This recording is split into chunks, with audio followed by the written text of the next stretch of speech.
Okay, so as I've talked about on my pilot show, was an introduction to who I am and where I come from, is speaking to people about my past and experience of mental health. I'm Paul Larkin. I will go through a journey of mental health, and in this video, we're going to talk about positives and negative mental health. I want to approach mental health in a different way.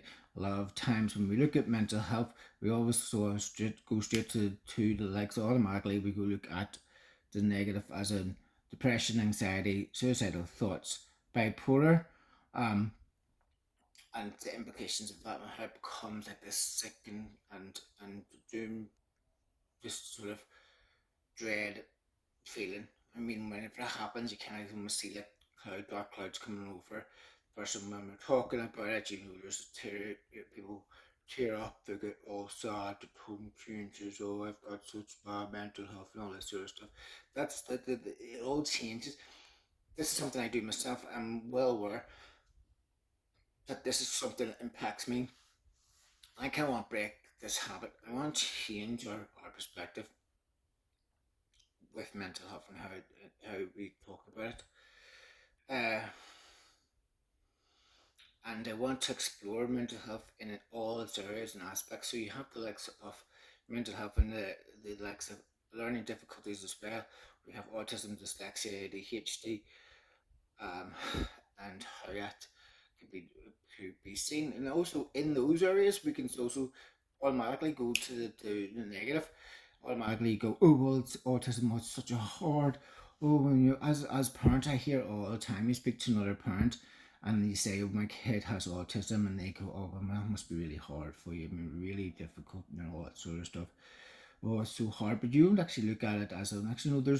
These kids, and myself personally as well, with the dyslexia, is I see a lot of creativity. I see a lot of strength, and I see a lot of stuff that they can bring to the table, in sense where their mind works a different way, and actually those their mind working a different way could actually be more of a benefit to society and the work environment and our social society, as opposed to a negative. And that's how I want to approach this next positive aspect. And the positive of it is you have the likes of people who may be socially um, difficult or find it hard to socially interact.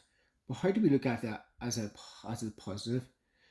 Because if somebody who has a deep thought pattern and socially difficult interaction could also probably use that social interaction as a way to prevent um, protect their mind, um, gives them time to process the thoughts clearly, and then engage in their thoughts in a safe and constructive way. Like the likes even ADHD, a lot of the hyper aspect of it is there's hyper focus. The hyper focus could be applied to different areas of their life, and actually looked into properly. It could be nurtured as a goal that they can do in their work, their working their work, their family life, their way they care and nurture for others, or how they engage with each other. So you can hyper focus. Look at that. For example, you can also see that a lot of people who have the likes of these difficulties also can be very compassionate and also have a lot of bit empathy for others. Empathy is another good gift that can be overlooked and not seen as a positive, and nurturing as a positive. So that's one area for an example. There's more to go into this. Like one of the things I want to look at um, in positive is that positive mental health um, can be looked at in different ways. It could be looked at sense of humor and social interaction. It could be looked at how people engage, like a group of people around them. There's always, like you see, like the likes of a class clown or a person who's in the office who's very humorous and very like engaging. Though people might say, well, they're just masking or covering up their own problems, and you go, oh, maybe there is a truth in that. But also, you can also say, but actually, they're engaging and helping the others around them in this environment to to be open up and probably break down some of the barriers and some ice breaking sort of tools that it's natural comes natural. Some for not everybody, but some that can be seen as a mental health a positive mental health approach because mentally the person is engaging with the atmosphere, the area around him in a positive way, um, in a positive sort of like interaction to help encourage others, help in the environment as well. There's things like leadership, management, and work ethic. There can also be that's not always applies to every person, and so you have people who are in leadership. Um, they're in. I believe that most people are in leadership because they have a positive mental energy to be able to apply to that sort of field, to be able to lead people because that's something that not everybody has. Um, I also believe a lot of that comes and stems from the likes of um, extracurricular activity, which probably they're brought up when they were younger, being playing sport or playing having a hobby, even like the likes of chess or debating clubs, or dance or any of those other drama that they they had to go to at a certain time. They had to practice. They had to develop, nurture, grow, um, and apply to present it on a certain stage.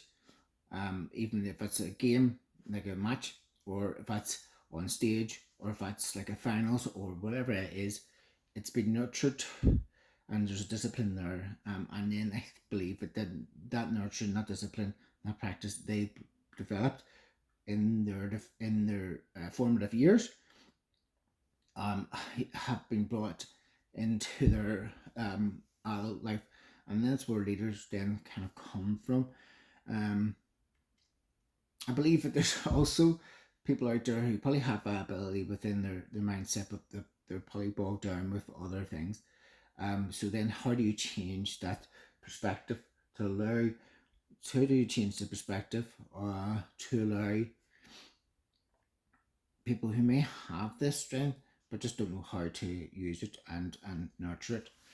Um, Again, so that's a positive thing. So other areas that can be looked at as um, positive is those who are coaches, those who have the likes of exercise it, who look at their life in a sense of exercise and benefiting their life through um, activities, uh, outdoor exploring, um, hiking, and the likes of that sort of life healthy lifestyle. Again, I want to talk loads about nutrition, and how it play impacts us a healthy lifestyle and has a healthy mind. So there's a motivational aspect of that, or that needs to be um, switched on in a lot of us. And the motivational aspect is how do we then switch this on? Is this motivational guidance, this whole get into the habit of something that could develop into something more that could help us on a long term journey to increase our emotional health, our physical health, and our mental health. So that's all there is. We want to look at. That's a lot of again content. This is a content platform. And then you can look at again how does mental health positively look at the likes of friendships, empathy, caring, charity, love. Um, all these things are positive ways that we uh, miss or forget about. We don't look at as a positive. We don't always think or grateful for. We have loved ones who care for us, take notice of us, and help us out. And encourage. I spoke to this before. When I went through rough times and hardships, I didn't always see the encouragement there, but when I looked back, there was encouragement there through families, through aunts and uncles, especially like some my grandparent, my grandmother, and great aunts, and the the influence they had on me now is the confidence I actually probably do this. If I didn't have eye influence, I probably wouldn't be able to do these videos. It's probably a long time coming, but I'm at least doing it. Um, Again, like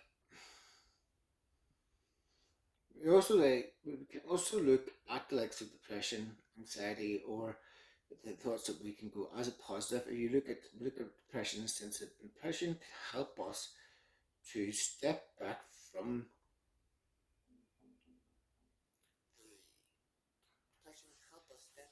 the problems, the trauma, and also help us navigate through trauma, grief, and help us to manage some of these things. It gives us a minute to recalculate our mind and put things back into perspective. The problem then can't get into depression is that you can dwell on it and you can kind of, it could become too much of a crutch, and that's something that is a bit dangerous.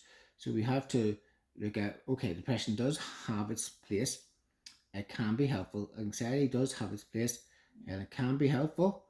But how then do you use that to then move forward in those areas? And again, I want to talk to everybody about this.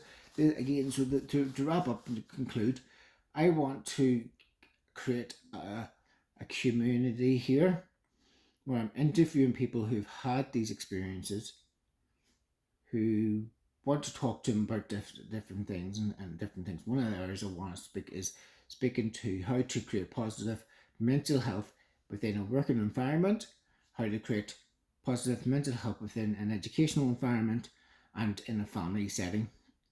So those are areas I want to address.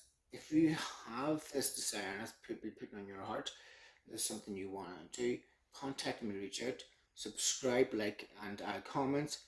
If you know me personally, I mean, just contact me personally. And if you don't know me personally, write a comment. I'll get back to you. We'll try to get this up and running. The quicker people respond, subscribe, and add to it, the quicker then I can get more support, so I can get better equipment, sound, lighting, etc. And we'll take it from there. So thanks for listening. Please subscribe, like, and I'll see you in the next video. Take care.